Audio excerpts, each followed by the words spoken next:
That's me. Welcome to the morning meeting, everyone. Special holiday edition. Happy holidays to all. Happy Thanksgiving, or whatever it is you're celebrating. We're so happy to have you here on our last episode of the holiday week.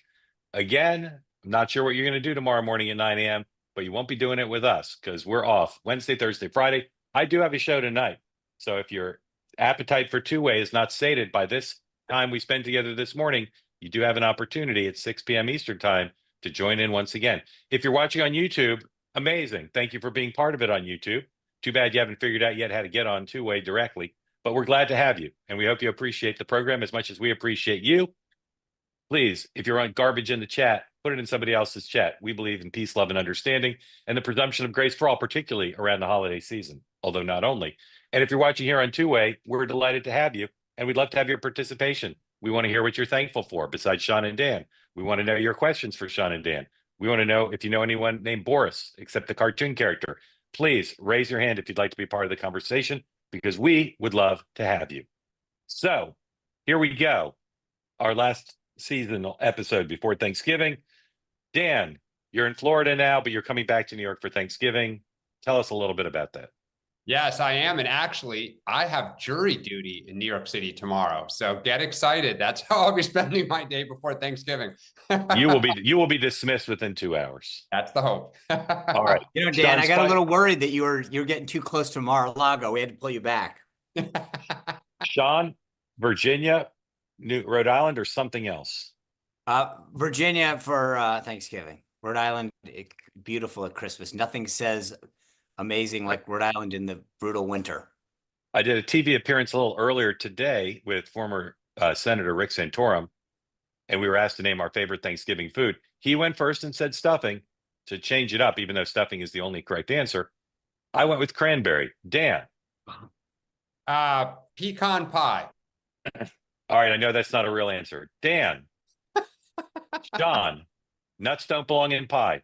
Sean? I think maybe got into the wine a little too early. I'm a turkey lover. I like it. I like to. I'm with the staple. Do you put the skin to the side or you hog the skin? Oh, dude, more skin the better. I'm with you. I don't understand the alternative perspective. All right. By the way, just everyone's clear, once the meal is done, holiday Christmas music may start officially. I don't want to see decorations. The music starts when the meal ends. That's just you switch over from yacht rock to Christmas. Yes. Yeah. There's a channel for every season. All right. Daybook.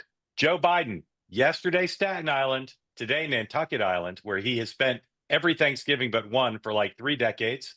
Don't know for sure that he's staying in David Rubenstein's mansion, but probably. And the whole clan will be there, an annual Biden tradition. Donald Trump, no public schedule. J.D. Vance, no public schedule. Congress home for the holidays. Easily the most interesting schedule of the day belongs to Vice President Harris, who we discussed at some length here yesterday. Her public schedule has her departing San Francisco at 4:10 Eastern time to fly back to Washington. Earlier, she's got 2 conference calls. The first is scheduled for, according to News Nation, 2:45 Eastern time, okay? 2:45 Eastern time with their major donors. And then 3 o'clock Eastern time, the grassroots call with Tim Walz. So by the formal schedule, she's allowing a full 15 minutes. I don't know how to divide 15 minutes by 2 billion, but it's not very much per major donor. Dan, as someone who's worked in the world of finance, if you saw that schedule that she was due to talk to her major donors for 15 minutes, and again, it's all backed up against her flight. So she can be late for the first one, but then it's going to cut into the second one, or she can push back her wheels up time. But what do you think of 15 minutes on the official schedule for major donors in the $2 billion campaign? If I were thinking of running for president and I was not named Kamala Harris, I'd be very excited at how offensive that is. Okay. If she, well, let's do it this way. Raise your hand. This is for everybody, not just Dan and Sean. Raise your hand, not your electronic hand, your physical hand. If you think the vice president's going to take questions on either call, raise your hand. Let's see. That's funny. Let's see. I don't see anybody raising hands. I see sometimes Michael Shaw jokingly raising his hand just because he likes to be provocative. All right. No questions, probably. Raise your hand if you think there's someone on this call who has the dial-ins for both calls. Someone who has the dial-in for both calls. You are correct. We'll see how many I'm on, particularly once the Harris folks find out I have the dial-ins for both calls. We'll see if they change the number You or just told them. block me. I know. You know what? I have other things to do during the times of the call, so I probably Can can't I have dial in. it? So I was just flexing. I'll All do right. it. Here we go. As I said, if you want to raise your hand, if you're here on the two-way platform to get into the conversation, we'd love to have you. Please raise your hand. We'll get to you shortly. As always, tell us where you are. Michael Graham has raised his hand. He's in New Hampshire. You can tell us who you voted for or not. Some people have started to say to me, stop asking people who they voted for. So let's make it optional for today. You don't have to say. Some people put their voting choice in their parentheses in their screen name. If you want to say, you can, but tell us where you are and maybe your favorite Thanksgiving food, as long as it's not a pie made with nuts, which makes no sense. All right, the Trump tariffs. I was told the tariffs were going to happen later, that there was going to be discussions with world leaders to see if they could get things done without the tariffs. I was telling people that just yesterday, when all of a sudden up it pops, Truth Social, Donald Trump, tariffs on Canada and Mexico, day one, tariffs on China coming soon. Sean Spicer, what is up with this? I think I know, but I'd love to hear your theory of why is he announcing tariffs before he takes office? Because this is two things. One is, this is what we talked about yesterday. He's filling the oxygen in the room. He's made almost all the personnel announcements. Now it's followed by the policy second.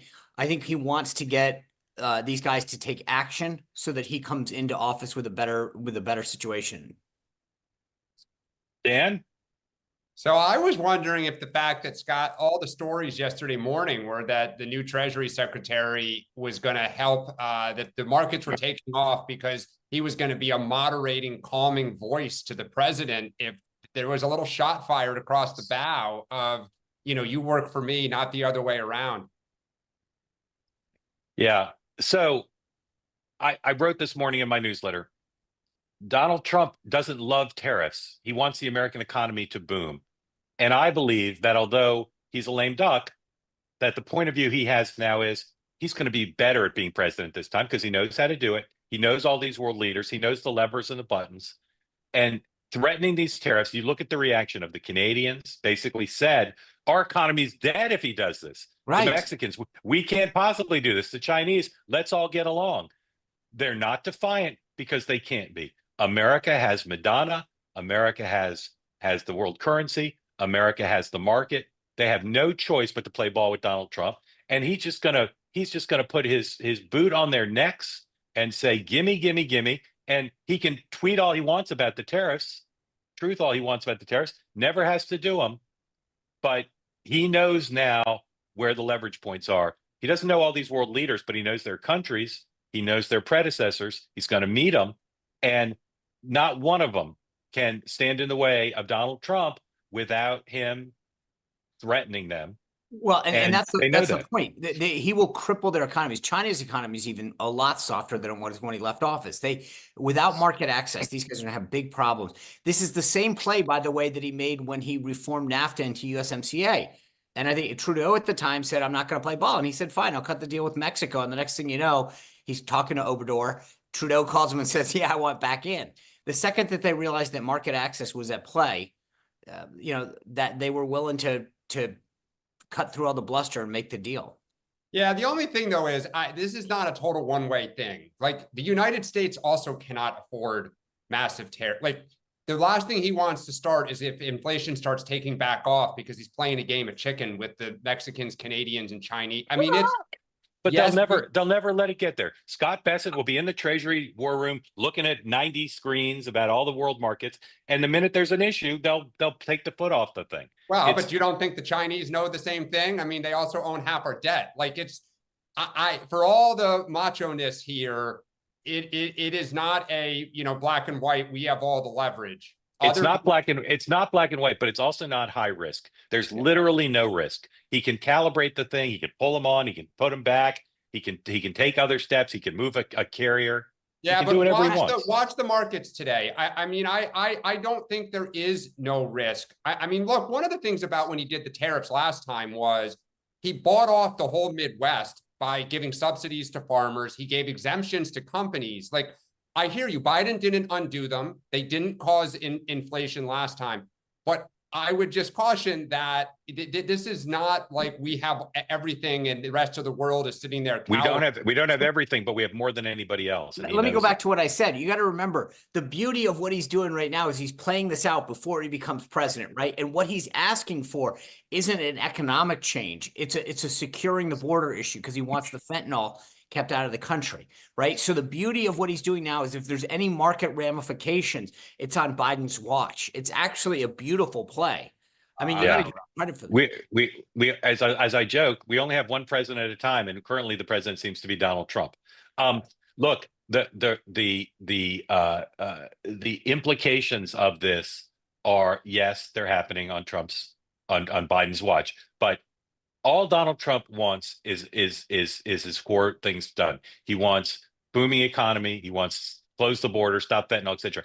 He doesn't have to buy off constituencies anymore because he isn't facing the voters again. So he doesn't have to buy off farmers, the midterms, whatever. It's not the same thing. I believe that the asymmetries, that the benefit the United States, diplomatic, military, economic, he's really more aware of those asymmetries than he was 8 years ago. And this is what this is about. It's to say to them well in advance, we're playing by my rules. It may not work, Dan. You're right. He doesn't have all the cards, but he knows what cards he has and he knows how to play them. Yeah. All right. All right. I'll point out we still don't know who the head of the NEC is going to be. I'll point out we still don't know what can go in reconciliation.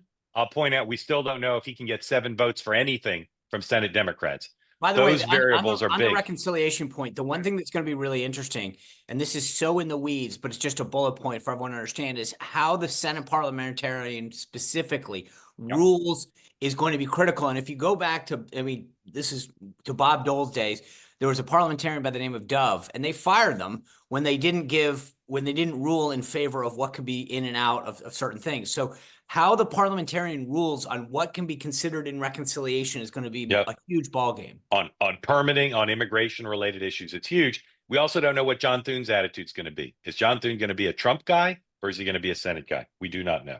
All right. Boris Epstein. Is it Epstein or Epstein? I just call him Boris. Epstein. Boris Epstein. For those of you who read the newspapers, what I call newspapers, you call links from X's. The transition did a report suggesting that he has been accused of asking people who wanted jobs or influence with the transition and the administration for very hefty retainers. The report was written by the person who is the de facto general counsel of the campaign and the transition. The report contained lots of allegations against him, which he has denied. Donald Trump did an interview with John Solomon about the report and about the accusations. Eric Trump spoke about them. Eric Trump, who is Boris's entree to Trump world, because they're friends from college. He spoke about it on Fox. It would seem, and it's been reported that Boris has clashed with many people in transition, including Elon Musk. It would seem that Boris is on the outs and maybe on the way out. But according to a senior official, I'll say official with the Trump team, Boris has not sought nor will ever seek a job in the White House or in the administration, and that he is still on good terms with the president, and that they spoke yesterday effusively about the Jack Smith developments. So, Sean, I go to you again first because you know a bit more about Trump world than Dan does. Is this just typical Trump world psychodrama and everybody has sharp elbows and, you know, everybody moves on together? Or is this represent some sort of change in Boris's status? Well, I don't think there's any change in Boris's status that I've heard of yet. And I think what you saw, I thought the big tell to me was Eric Trump last night, who you mentioned. They went to Georgetown together. That's how I actually met Boris the first time is as he introduced himself as a friend of Eric's. And so when Eric came out and said, if this is true, they're going to be gone, that spoke volumes to me. Trump hates open grifting, right? You saw this with Dave Bossie in the past where he was raising money on Trump's back. And there's a big difference on how it's done. Everybody goes out there. I mean, Washington, D.C. is full of people who suddenly are close to Donald Trump or his orbit, who've never met the guy. But I will say that Boris has been a unique person in Trump world. He has a great relationship with Mrs. Trump. He is obviously, as I mentioned, close to the family. He has been a stalwart defender of Donald Trump through thick and thin. You know, he was on the campaign in 2016. He came into the White House, worked for me. He went on the outside and worked for Sinclair. He has never wavered in his support for Trump, and Trump recognizes that. So Boris has a little bit of a longer leash than some, because he has been by Donald Trump's side through thick and thin, kept a rather low profile. And look, I get it. Welcome to Washington. People are trying to make money off their proximity to power. I think that the key difference, and this is where like the nuance matters, is everybody is a consultant and will tell you what to do. Is there a direct quid pro quo? And when a guy like Scott Bassett is saying, I was propositioned, and there's some others that are in a similar situation, if they go back to the campaign now that they've secured their position and say, yes, this is the deal. And to your point, if Musk is saying, hey, this isn't how this should operate, this is where, you know, I always say in Trump world, you start with $1 and it just keeps going down. The question is how soon before you run out of money. I think because of Boris's steadfast commitment to defending Donald Trump, he's probably got a little bit of a longer leash, as I mentioned. But if more allegations come out and people were to go on the record, that's going to make it a lot more difficult. The difference is, I would say, whether it's Corey Lewandowski or Dave Bossie or a couple others, you normally get sent for a timeout. And you know, Boris, again, this isn't just he might be making money. Who knows what's true and what's not. But I think he is remembered by the family as someone that has been very, very loyal. Dan, anything you want to say about this? I think what Sean said about the nuance is right. You know, there are tons of lobbyists around who will say, I'm close to this advisor or that advisor or a member of the Trump family. But there's a huge difference if you are literally pulling people aside after they're interviewed and saying, you need to pay me to stay in the race for a job. That is a different level. And look, if you're the Trump world, you know, corruption and allegations of corruption swirled around you the first time. I just can't imagine that you want more of these stories. I mean, on some level, you shrug and just, you know, it's like the Star Wars bar that there's always happening, but you don't want this type of stuff out there. Yeah. So, as I said, Boris has denied these accusations. And as Sean said, you know, this stuff happens. There is a difference. If the accusations were true, he's in the room. He's not just somebody like on the sidelines. He's in the room making decisions. I will say that I don't know how long Elon Musk is going to be in Donald Trump's orbit, but I bet Boris is in his orbit longer than Elon Musk. Yeah. I'll also say that because we dealt with two of the least leaking campaigns of all time, and really three, Biden, Harris, and Trump, very little is known about some of the most important events that occurred during this campaign. On the Trump side, Susie Wiles, amongst the many things she did, was manage a process where her candidate had to go to court, had to deal with the bandwidth issues related to travel and time and everything else, and organize the legal team. Because the legal team, if you've ever dealt with lawyers in a political situation, the lawyers just care about the law. Their job is to keep their client out of prison, right?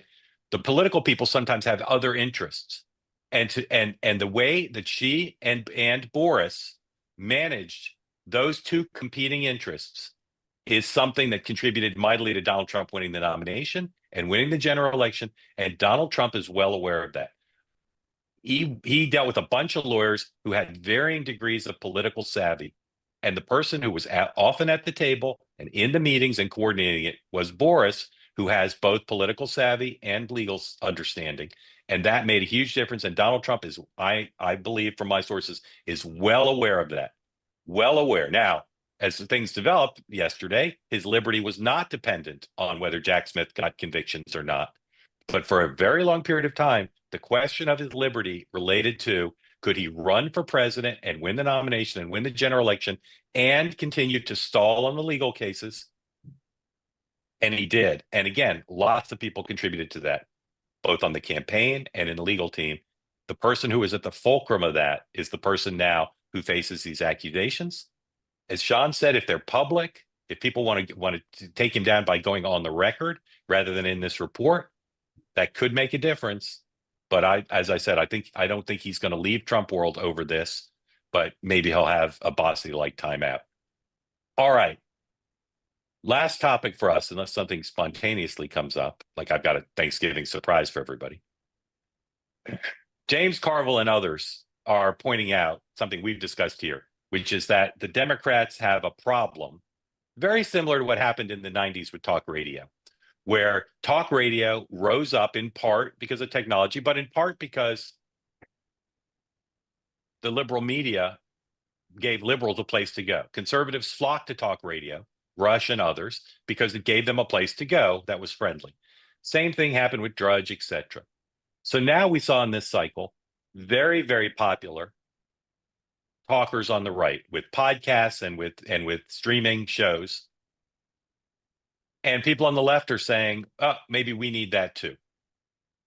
My friend Mitchell Jackson wrote an incredible piece on Substack yesterday about culture being upstream from politics and the fact that now conservatives, in part through conservative media, have found a way to take over some of the culture, enough of the culture to help Donald Trump win. So, Dan, how big a problem is this for Democrats? And if you were the person at the DNC charged with trying to fix it, is this a fixable problem? Because they tried to fix talk radio. They tried Air America. They tried liberal hosts, Ed Schultz, etc. They never found it. So is this a problem, and how fixable is it? So I actually have a different take than James Carville and others. I think the problem is not that there's a lack of places to go. If you look at Apple and Spotify and different places, there are plenty of what I would call kind of progressive leaning podcasts and influencers that are out there. I think what the party had a problem with this last time around is a candidate problem.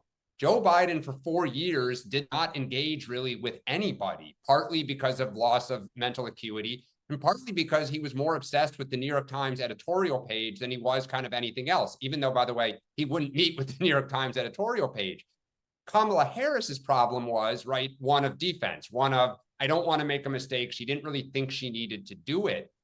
By the time they kind of realized they had a problem in October, it was so kind of haphazard and frantic that it looked inauthentic, right? Going on Charlemagne the God and Call Your Daddy and these various podcasts looked desperate, and people didn't really buy it. I think the issue for Democrats is you've got to engage with these people on an ongoing basis. The person who first did this was not Donald Trump, but Bernie Sanders. And I think it's unbelievable that two of the oldest politicians in Bernie Sanders and Donald Trump are kind of showing the light. But AOC and others are actually really good at engaging with these audiences. I just think the party has to say to itself, okay, we have to stop obsessing about what the Washington Post and New York Times and others think. And we have to, on an ongoing basis, engage with these different platforms, because it doesn't take a lot of effort to find out who they are and who their audience is. Yeah, I actually agree with Dan totally. This is not a platform problem. You've got Pod Save America. You've got all these. I mean, this is like, again, this gets back to what we talked about yesterday. The idea of blaming everything but the candidate is mind-blowing. Like, she chose not to go on these platforms. She chose, I mean, for reasons that we discussed. I mean, not to just, it wasn't like she just didn't go on them. She couldn't go on them. She wasn't able to go on them in an effective way. But it's not like they don't exist. And that's sort of, again, if that's the takeaway, then man, you've got a bigger problem. It's misreading the problem over and over again between Politico and the story that they did, the Dan Ball story, and now the Carville takeaway. I mean, I get it. This goes back to, like, you guys, they might want to bring Dan back in. Yeah, and I mean, I also just want to say, because we haven't really talked about it directly, but it got a lot of play at the end of last week. Like, the fact that some of these Senate candidates won, Democratic Senate candidates overperformed Kamala Harris. Now, they didn't win by a lot, but Harris didn't lose by a lot. The fact that several House candidates on the Democratic side overperformed the top of the ticket. Like, it's not a total 1980 wipeout where just like everybody across the board got taken down. Like, we have a problem. The trend lines are going against us and in Trump's direction. But, you know, I think the building blocks are there on our side to potentially get back in the game quickly. And conversely, there is a real outstanding question of whether this is a Trump phenomenon or a new GOP phenomenon. And I don't believe that's an answer question. You know, it's a great question that you raised, because so many of these gains that we've seen on the Republican side with Black men, Hispanics, et cetera, I think there's a question: does that translate to the next Republican, or even in the midterms? Can candidates capitalize on this, or was this specifically because Trump brought him to the party? I think that's a great question that we have to ask ourselves, because I think there's a lot of Republicans that think that, you know, we get all this now, and that's not true. I think that there's an opportunity, but it's not necessarily. It's the same reason that there was issues with the red wave not happening in the midterms, because people want Trump. They don't want someone else. And John Thune's not going to go on Joe Rogan next Wednesday to talk about reconciliation, right? It's got to be a unique thing. What you have to understand, most gubernatorial and Senate candidates do, is who are the influencers in your state? It's Right. not just the Des Moines Register Ed board, but like, who is that hot podcaster that's like really popular with the demographic that you're targeting? And don't just show up 2 weeks before the election and act like, you know, you've been a long time, first time, right? Like, you've got to be engaged. The party has to be engaged. And I think the Democratic Party can do this. Well, I think one of the smartest things JD Vance could do to consolidate his position, as you suggested, is to go on those shows regularly. Yep. He can do it. He can develop personal relationships with those people, and people in the media, contrary to popular perception, are human beings. And if the vice president of the United States is stopping by your podcast every month and giving you time, you're going to be favorably disposed towards that person. And again, unlike Kamala Harris, I don't think there's a show in America JD Vance would turn down by saying, you know, I can't do it, or I'm worried about the reception I get. That's a huge advantage for him. And if you look at the other people who are talked about as potential presidential candidates in both parties, Governor Shapiro has been going on Fox News. He's pretty confident about going places. The others, you know, less so, and their performance level is just not that great. I hear all the time from people who aren't that into politics when they're talking about moments from the campaign that are resonant for them. For Donald Trump, it's positive moments going on different podcasts, particularly the alternative ones. And for Kamala Harris, it's going on The View and saying nothing comes to mind. All right, guys, anything else you want to say about that? Nope. Said it well. All right, let's go to your questions, everyone. I'll save my surprise for a little bit. Oh, holy cow. All right. I'm doing something a little unorthodox here because I like to. Let's go to Germany and London. In correspondence? Our European team with the latest on tariffs, the tariff wars. Bill in Germany, Scott in London. Bill, who'd you support for president? None of the above. None of the above. And yes. Scott's a Trump man. Yes, sir. Yeah, I lived in Seattle. Huh? Yeah. Are you both expats? Correct. Correct. How are you celebrating Thanksgiving? Well, actually, I am I just realized it because I knew you were going to ask this. You called on me. On Thursday, I'm actually going to the immigration office here in Bad Kreuznach, where I was born, and you know, just having a chat there with the right people. All right. Not sure what that means, but interesting. Well, nonetheless. it might be an all-day process, so I'm not going to be eating turkey. Yeah.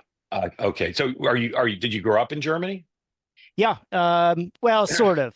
We left when I was 3, but if I looked out my window, you could see the spot where I was born. All right. But you're an American citizen. Oh, yeah. 100%. 100%. All right. Scott, what are you doing for Thanksgiving?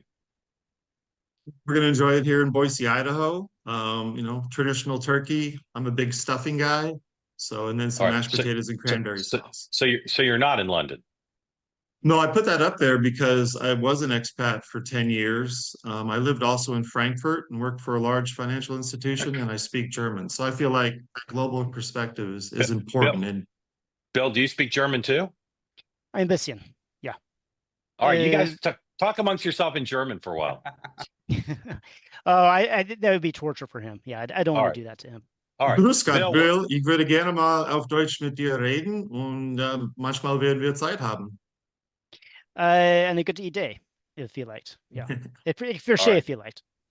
All right. Path breaking. Well, the AI will translate that later. Bill, what's on your mind? Okay. Well, just curious. I guess I'll ask this now because raised my hand a few times and you never know when you're going to get called on. January 6th coming up. Again, maybe nothing will happen, but I think it's pretty remarkable that you do have January 6th, that day coming up, and this would have been a complete non-event. But you will have Vice President Harris, as President of the Senate, be counting the ballots. The whole process, that ceremony.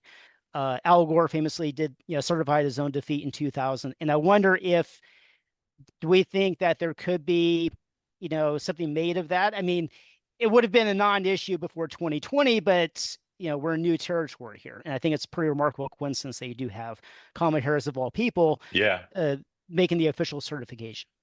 I'll go first. The Bidens have said they're going to the inauguration. I assume she will too.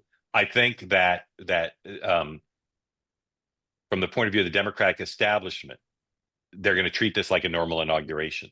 So I think it is, you're right, it's a spectacle that she's doing it, but I think she's going to just do it as if, it was Mitt Romney or John McCain. Dan. Yeah, I don't think, no one believes this, on the Democratic side, to my knowledge, believes this election was stolen or that there were shenanigans or. So I don't think there'll be anything. I think it'll be a sad, day of remembrance for the country. I have no doubt we'll hear maybe a little different version from the other side, but I think business goes on and people get ready for Trump's inauguration. Son. Yeah, we'll see. I mean, I don't think so, but I don't put anything past a Maxine Waters or something on the House side. I mean, so who knows? Yeah. If there's stunts, but I don't think it's anything beyond political stunts. Yeah. Scott. Two questions relate to Russia. While I was at the European Bank for Reconstruction and Development, I don't know if you guys are familiar with that institution. Mm-hmm. So I was there in the late 1990s, and I negotiated the institution's largest financial transaction up until that date, and it was for a Russian oil company. The plan was to have covenants in the deal and bring Russia and the oil company closer to Western standards. Clearly, that failed. It was a high-profile transaction, so the Wall Street Journal asked me to write an editorial on that, and it was called "Send a Message on Lending to Russia."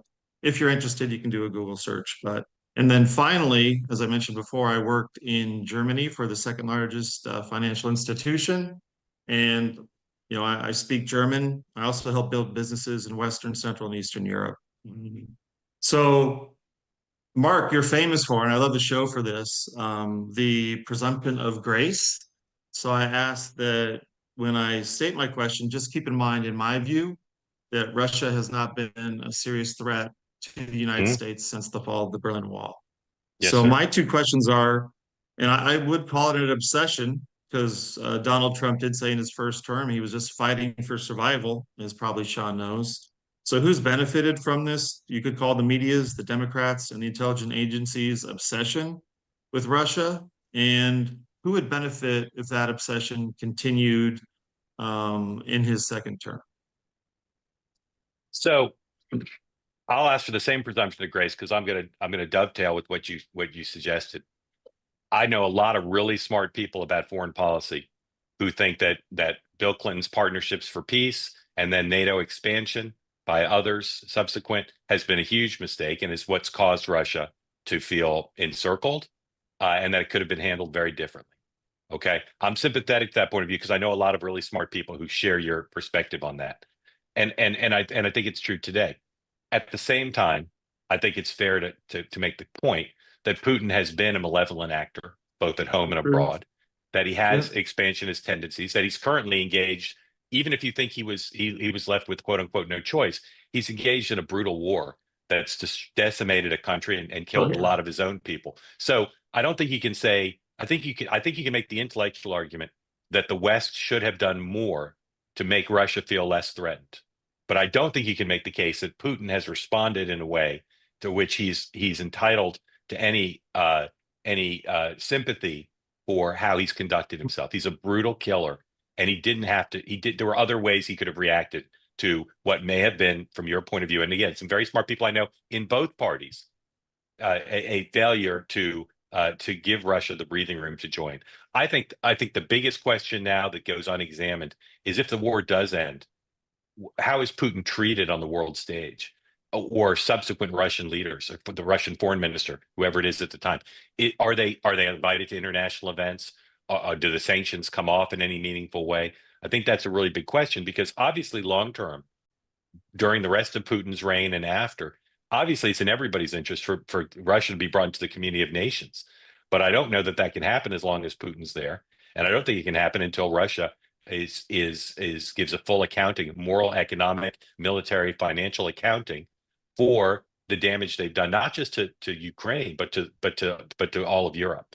And I think that's going to be vital. But you're right that many people believe that Putin was that Russian people were put in a tough position. Dan or Sean? I think so. If your question is, were you being, who benefits? Is that? Yes. Yeah, I mean, look, the more that we are fighting, the more that we don't, the defense industrial complex wins. The more that we pump out weapon systems and replenish stuff, that's the more that there is an activity happening around the world, a conflict, an incursion, they win. So I mean, that's the simple answer to that. The more money that we're pumping out to Ukraine, but the longer this goes, the more that they benefit from increased sales, transfers of weapons, et cetera. I mean, I think the other thing, though, is even if you remove the external events under Putin, his domestic record of killing political opponents, I mean, it's now a joke when somebody falls out a window. I mean, it's like whether they're a business head or a government head, it happens so frequently that you're just like, yep, somebody else tripped. And the fact that he has remained in power, changed laws to maintain power, and some very smart people believe engages in external events to keep his country unified, to maintain power, is problematic. And you just, given their size, you have to always be concerned when you have an actor like that who has the nuclear weapons and a large military. And it just, he's done that himself. That is his own desire to remain in office. Gentlemen, 3 quick questions for you. Number 1, Bill first. How did you learn about two-way? You and I traded a few emails a few years back, and I guess it was on your contact list. Right. Scott? Mark and I found it on the X platform. If I may, just real quick follow-up points. I'm really glad you have that balanced viewpoint, Mark, because you don't hear that often in, let's say, call it the mainstream media. So I'm impressed, and Sean and Dan as well. And I think it's a subject you've talked about, series, something that the morning meeting with this great kind of long format could really help inform everyday Americans. So I'd love to participate in that if that's something. Okay, thank you. Yep, please come back regularly, including on that. All right, number 2, Bill, favorite Thanksgiving food? Turkey, of course. Okay, Scott? It would have to be stuffing. I usually get 3 helpings of stuffing. So yeah. All right. Now, guys, this question won't make sense at first blush, but it will soon. Before you came on camera today, did you shave? Bill?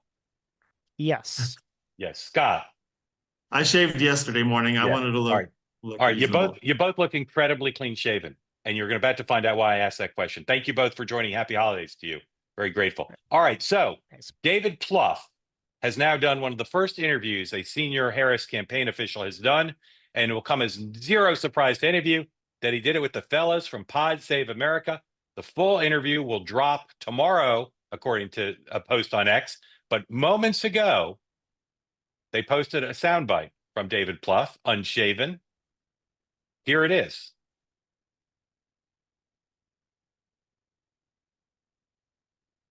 It's always worth reminding people, it's really hard for Democrats to win battleground states. Let's look at Pennsylvania. 25% of the electorate is liberal, roughly. 34% is conservative. By the way, in most battleground states, that conservative number is over 40. So in every battleground state, there's more conservative than liberals. So in Pennsylvania, if X are to believe, Trump won conservatives 91.8, Harris won liberals 93.6. Moderates, Harris won 56.43, but you kind of got to win 60% of them, right? For Democrats to win battleground states, it is a false choice. You want to maximize your base, of course. And that was a place where we spent enormous time, a lot of resources. That's critical. And obviously, I think in Milwaukee, just to use that as an example, we hit our turnout targets, fell a little bit short in Philly and Detroit. So that's not good. That's part of the equation. You've got to couple that with dominating in the middle, not just winning it a little. We have to dominate the moderate vote. And I think as we look ahead to 26 and 28, particularly where you have seen drift amongst non-college voters generally, particularly those of color specifically, we obviously have to get some of that back. We can't afford any more erosion there. The math just doesn't fucking work. The math just doesn't fucking work. All right, Dan, what do you think of that? I mean, here's the problem. Josh Shapiro won huge. John Fetterman, what, like the idea that if I listen to that, I think it's like Florida, Missouri, or Texas for Democrats, right? It's a Republican 53-47, like, you know, no matter how good of a candidate we run, we're just always going to come up like, you know, just short. Like, yes, like, no, duh, you got to win the middle. Like, that is not rocket science. I mean, look, he's way smarter than I am. He's run presidential campaigns. I have not, so I want to be respectful here. But that to me absolves, it makes it sound like we were pushing a boulder so far up a hill it was almost impossible. And I don't believe that. That's so headed. Son. I mean, it's head in the sand. I mean, the idea, we spent an entire campaign hearing about how all these states were winnable and this wasn't an issue and they were going to take Georgia and Arizona. And now it's, oh, Pennsylvania is so hard. I mean, I hate to say this, bluff is better than that. That's just, again, this gets back to the Politico Dan Ball's Washington Post story. Look in the mirror, guys. If you guys want to talk about how difficult it is to win Pennsylvania, to Dan's point, the evidence just doesn't hold up. Shapiro crushed it. Fetterman crushed it. He ran against Oz, who had a ton of money. I mean, like, this is not, then what's your issue in Wisconsin? What's your issue in Michigan? It just, you called it a blue wall. And now you're saying that, like, wow, these things are really, really tough. It just doesn't add up. And they look stupid saying these things because for the whole campaign, we heard about North Carolina and Arizona and, and then we've got the blue wall as our backup. And now it's, woe is me. Pennsylvania was always going to be so much trouble. And the math is just, I mean, come on. I said this earlier today. Democrats won some big time Midwestern House races, in addition to big time Senate races. So why was it only a problem for her and not for other parts of the party? And I'm not talking House races in Detroit. I'm talking House races in those swing districts of the state of Michigan. I just, to Sean's point, like, that is just, and all the problems that he's pointing out were being pointed out back in January when it came to Biden, and nobody did anything but drop, tens of millions of dollars on TV ads.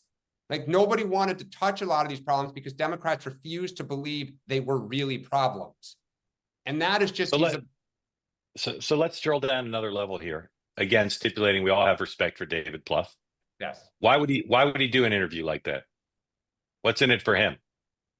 Oh, reputational, But his reputation is being shredded by the two of you. So, like, why go out and do an interview if that's what you're going to say? Because the Pod Save America crowd's not going to push back very hard. You know who their audience is, which is progressives. Okay, but what do you get? What do you get out of if you convince their audience that narrative is true? What do you get out of that? Avoid blame for Kamala Harris? So look, you're asking the question you're asking is really good because there are days in which, and it happens. Occasionally I ask a good question. Occasionally it happens. It's, but here's the thing, every once in a while, and I wouldn't say guilty of this, but there are friends of yours that ask you to go do an interview, but hey, it would be super helpful of us, I assume that he's very close with Favreau and those guys, right? And so, he is. Right. So they say, dude, come on, just come on with us. It would be huge for us. So you're doing them. That's the way we booked you for the morning meeting. Yeah, I know. But the point is that when you ask, because normally, why would you do an interview like that? Well, part of it is probably out of friendship. And so you're going, okay, I'll do it. But then I got to be careful that I don't go too far that I bash her. That's why you do that interview, not because you're trying to get something off your chest or because you're trying to really provide insightful analytics to this whole thing. That's not the place you do it. But it's a base where they don't want to hear crap. They don't want to hear that she was wrong. They, that's they hate Donald Trump. Yeah. All right, Michael, welcome in. Tell folks where you are. No, and by the what's way, on your- that's the yeah. same crowd that said to Democrats the hope and vibes was going to carry the wave. I mean, it wasn't Yeah. until after Labor Day that there seemed to be some acknowledgement we needed more. Yeah. I mean, Michael, Yeah, sorry, I'm here. Michael, go ahead, Michael. What's on your hat? It's hard to see. Oh, it's just some Mets beanie. Okay, Metropolitans. And I was at the Comedy Cellar, so I saw you guys before. It's my impression. So just want to make a quick point with the other question as far as January 6th. So they changed the electoral count vote. So now it's 1/5 as far as the House of Representatives and 1/5 as far as the senators. So there might be some objections with Congress people, but it's going to be stopped by Kamala because they won't have the number, of politicians. Yeah. They'll be. I don't know that anybody's going to object to it. This first election in a while where I think nobody will object. Michael, thank you for that. Favorite Thanksgiving food? Favorite Thanksgiving food, I would have to say turkey. But as far as my favorite turkey, that would have to be Eric Adams. Thank you, sir. Happy holidays to you. But I'm bummed. well played. Favorite turkey, Eric Adams. Like everything about that. All right. Sandra, welcome in. Thanks for coming back. Happy holidays to you.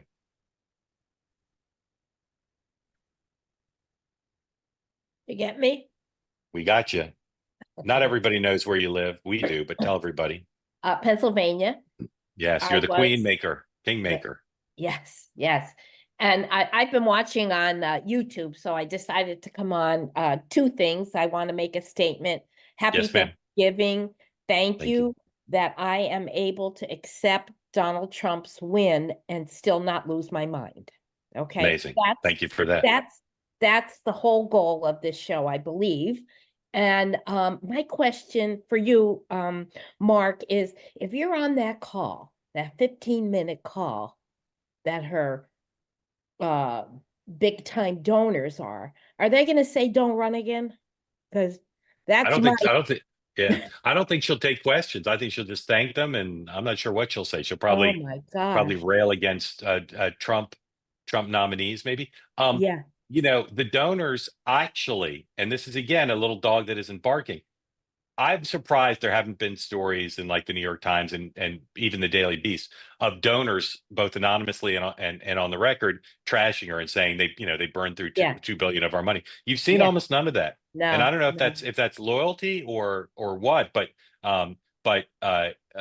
just as when Biden got out of the race, you did start to hear some donors, including Clooney, say, Right. I was around him, he had lost his mind. I think you're going to start to hear, I'm surprised it hasn't happened yet, but I think you will start to hear from some donors who met with her during the convention and forward stories about their concern that she wasn't up for winning the election based on their interactions with her. But even in those settings, as I understand it, things were pretty tightly controlled, even like when she was at somebody's house. So she wasn't that exposed, but for them, that was another dog that didn't bark, which is like, if she can't even talk to us, her donors in an off the record setting, how is she going to be up to doing this? So there'll be some of it, but I predict there'll be no questions on the call today. We all do. Particularly since it's only 15 minutes. Yeah, go ahead, Sandra. Go ahead. It reminds me of, Gore and Four, when everybody was yelling, Gore and Four after he didn't make it. And then, he went away. And that's my prediction is that she will go away. I think so too, but we'll see. Sean. So this is Dan's world more than mine. So I'm now going to play the role of the questioner here. But if I were a major donor, I mean, look, especially early on in a campaign, getting early donor, big donor money is critical. It's a lifeblood. I mean, it gives you the ability to hire staff, to travel, all that kind of stuff. Right. She may still have that constituency with her, despite some of the criticisms that we have. Like they still may like her, want to donate to her, whatever. I would, if I were doing this call today and I were the finance director, I'd be very concerned that you piss these guys off and they get off. They go, are you kidding me? She get on, gave a glib comment. Tim Waltz says something and then they wish us happy Thanksgiving and get off the call. I'd be pissed. And my question to Dan is like, is it worth is her staff saying to her, hey, you may do more damage than good on a call like this? Yeah, absolutely. I mean, I think what you want to do is treat these donors with respect, right? There's the care and feeding of they want to felt heard. They want to felt like they have information that they don't get in the New York Times, right? It's just kind of the basic of politics. And I think that, you know, one, I don't think the donors will say anything negative to her. You tend to be respectful of the office holder. Sometimes there's one or two who like just can't help themselves, but I think Mark's right. They won't take questions. But if you're thinking of running for president, what you tend to do then is you will fly and meet these people or bring them in one by one. George W. Bush had the front porch listening sessions in 1997, 1998. You know, John Kerry, Hillary Clinton, you would do these retreats where you would bring people in, you would spend. If she just gets on a call and I'll reach out to you in February, huge mistake, because I think the sharks are circling. And a lot of donors don't have a great impression of her. And they didn't, and by the way, in 2019, you heard the same stories that when you met with her privately, she didn't really say anything to you, right? It was like she was talking to a wall. It could have been anybody, you know, that you put in front of her. She would never, she was very disciplined, I guess is how she would put it. Yeah. But winning candidates are warm, they're engaging, they look you in the eye, they hear what you say. And it's like, oh man, I want to know more about that widget you make or the market that you work in. You know, you just make them feel heard. Dan, what would you advise them? If you were advising, she called you and said, I saw you in the morning meeting. What should I say? What would you advise her to say? I think if I only had 15 minutes, I would say that I am going to be holding, you know, a weekend retreat with you. I mean, look, assuming she wants to run again for some, or at least keep the option open. Yeah, or wants to preserve it. I would say, look, I took some time off. I had to decompress. I'm as, you know, disappointed and angry and pissed off as you probably are.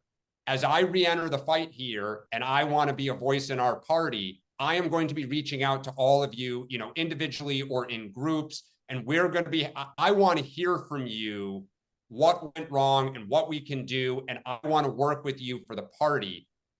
That is what I would say so that people feel like, all right, more to come. But she gets it. And maybe announce the hiring of Boris Epstein as her new chief legal and political advisor. Yes, I'm sorry. Go ahead. Sandra, go ahead. What would you want to say? I just want to say that what was most effective about two-way was when I listened to, it was a woman from South Carolina. You had to leave early, I think, Mark, and she was thinking about who she was going to vote for. She ended up, you know, voting for Trump, and she said, why? And I thought, gee, you know, I kind of think the same way she does. You know, she was down the middle. She wasn't, you know, a MAGA. She wasn't. Yeah. And that to me was very helpful. Yeah. Look, one of the things we're proudest of, and if the credit doesn't go to us, it goes to the people of the community like you, is I don't think there's any doubt that if you watched two-way for the last 2 months of the election, you had a better sense of where things were headed than consuming media. And it's because of people like that. And people like you. Thank you for joining and happy holidays. What's your favorite Thanksgiving food? Mashed potatoes. Nobody said it. Yeah, that's a good choice. No one said apple pie either, which is actually the correct answer. Have a great holiday. Thank you for being part of this. Very grateful to you. How about the answer is all of the above, if you love America, right? That's true. If you love America. Here's someone who loves America, but in his own bizarro way, Michael Graham of the Granite State. Michael, welcome in. Thank you for joining. You are so wrong about so many things on food. First of all, turkey sucks. Everyone knows turkey sucks. That's why when you go to the hospital, they give you turkey. You want chicken. I've muted Michael. Michael, get that out of your system. Wow. All right, we're bringing Michael back. It's the presumption of grace, but stop trashing turkey. It's un-American. Go ahead. Unmute again, but just don't trash turkey. Go ahead. Sweet potato praline casserole, amazing. Paul Prudhomme, wonderful. So my report is actually from Vegas. I was there this weekend for some work stuff, and I was in a gift shop, and I tweeted out the photo of all the Kamala Harris stuff at 75% off. Ha ha ha, you know. But what jumped out at me as a total student government nerd was I'm looking at her stuff, which no one was looking at. And it was, by the way, Formula One week. So it's a bunch of high-end, you know, smart, you know, wealthy people. They were snatching up the Trump stuff, and it wasn't MAGA stuff. It looked so cool. And I looked around. They went, holy crap, how did Trump and MAGA and people that are looked down upon become the cool ones? And I cannot express to you how profound this is in politics because we live in the era of Starbucks voting. People don't vote Yeah. based on their own interests, like what's wrong with Kansas, whatever. It's I'm the kind of candidate, a person who goes Starbucks. And if you're a Starbucks voter and you want to be with the cool kids, I'm looking at these T-shirts and these hats and stuff, and all the Europeans are looking at them, and you know they hate Trump, and they're buying Trump stuff because it's so cool. And if that lingers, and Democrats can't solve that, Dan, I'm sorry. I'm looking for some help at inside sources, man. Maybe I can give you a gig. Michael, did you go to any of the pop-up Trump stores? No, I didn't go to pop-up. There's one in Rhode Island.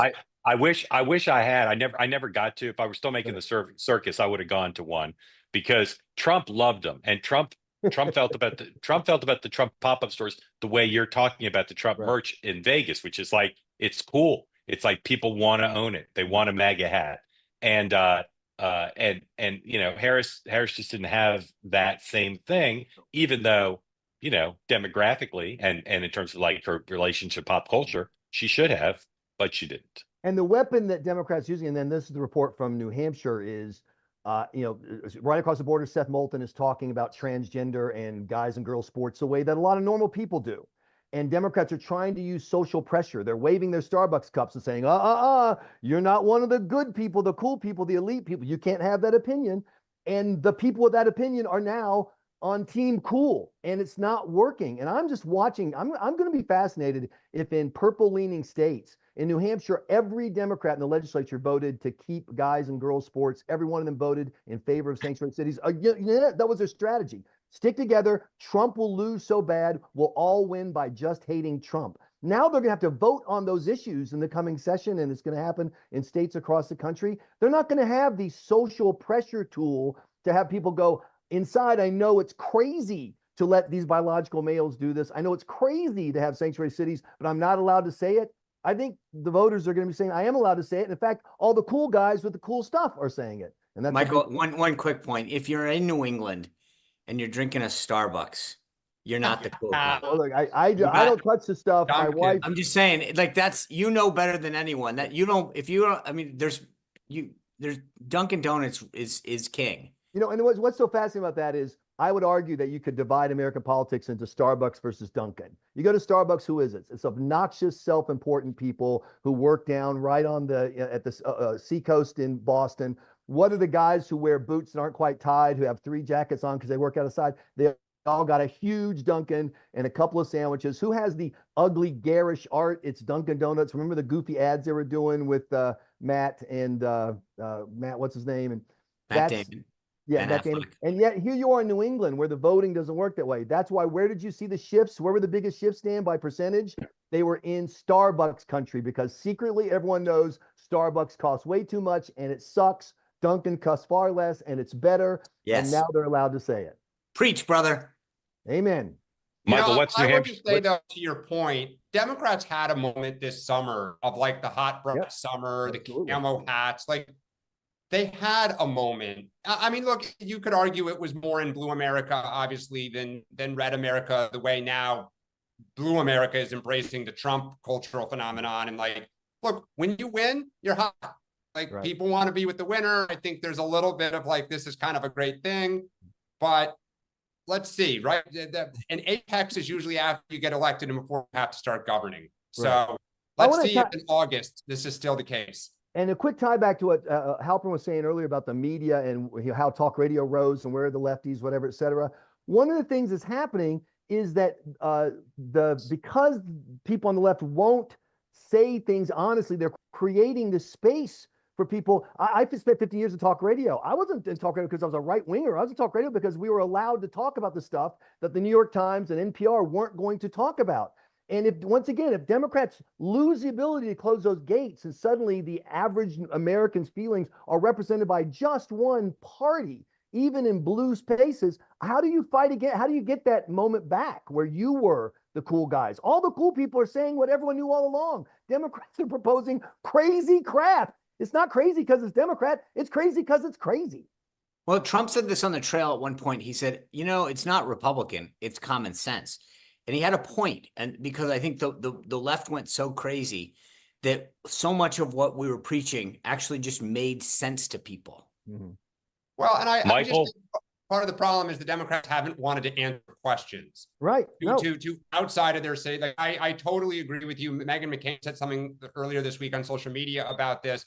Like that, part of the problem for Harris is she just didn't want to say. Right. And so you're right. You can't go give an interview if you don't want to talk. And I'm going to put it on the record. Watch for the next 2 years the problem Democrats have with abortion, because we spent time in Pennsylvania and New Hampshire watching people trying to defend the Democrats' establishment position now, which is no limits at all. And they had the same problem that Republicans had with the transgender issue, where they were going out and telling people what Harris really said. And people said, oh, that can't be true. That's too crazy. When Democrats are forced in these upcoming debates to actually say, yeah, no limits, they're going to start paying prices and you're going to start seeing movement. That's my prediction. All right, Michael, we're very, very pleased to have you be part of Two-Way. You've been a big supporter from the start, and we're glad to have you here, and happy holidays to you. Thank you so much. All right. Happy holidays to everybody. Again, no programs here for the next couple days. We'll see you on Monday. I'll be back for my final show pre-Thanksgiving tonight at 6. We'll have full coverage of Kamala Harris's 2 very truncated conference calls with her donors and with the grassroots, maybe even some secret audio. So join me at 6. And we're very thankful for all of you. You've helped us build Two-Way. Does not exist without you. People often say that about their audience in media. But in this case, it's really true because you're an integral part of the program. Mark, Yes, one sir. point, when you're sitting around having those Thanksgiving discussions and dinners and whatever, I think that's the time, just if you can, tell them about the morning meeting. Tell them that this is a place that they should go look at. I'm being serious. I think so many people I know are dreading those conversations, and tell them that there's an outlet for them and they should tune in every morning at 9 Eastern. Yeah. Dan. I'm thankful for the show and thankful for the community. And I hope everyone has a great holiday. Happy holidays, everybody. I'll see you at 6, and then we'll see you on Monday, 9 a.m. Take care.